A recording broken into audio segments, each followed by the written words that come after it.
মেহেরপুর জেলায় এবার রোপাউস ও ব্রি ধান 98-এর ভালো ফলন হয়েছে। ইতোমধ্যে ধান কাটা শুরু করেছেন চাষিরা। খরচ কম হওয়ায় এবং ভালো ফলন পেয়ে খুশি কৃষক। চাষিরা জানান, এবার সময়মতো বৃষ্টি ও পোকার আক্রমণ কম থাকায় অন্য বছরের তুলনায় খরচ কম হয়েছে।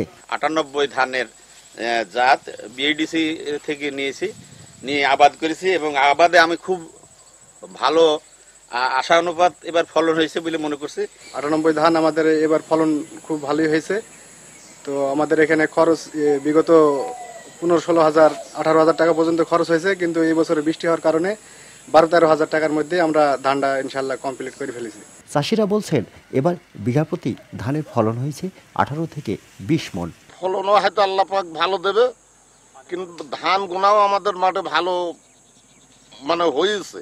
খরচপাতি কম, সেচ লাগেনি, সেচ ভিনেই এবার ভাইজে ধান হয়ে গেল। এবছরে আউশ ধান 18 থেকে 20 মণ বিঘা প্রতি হয়ে গেছে আর কি।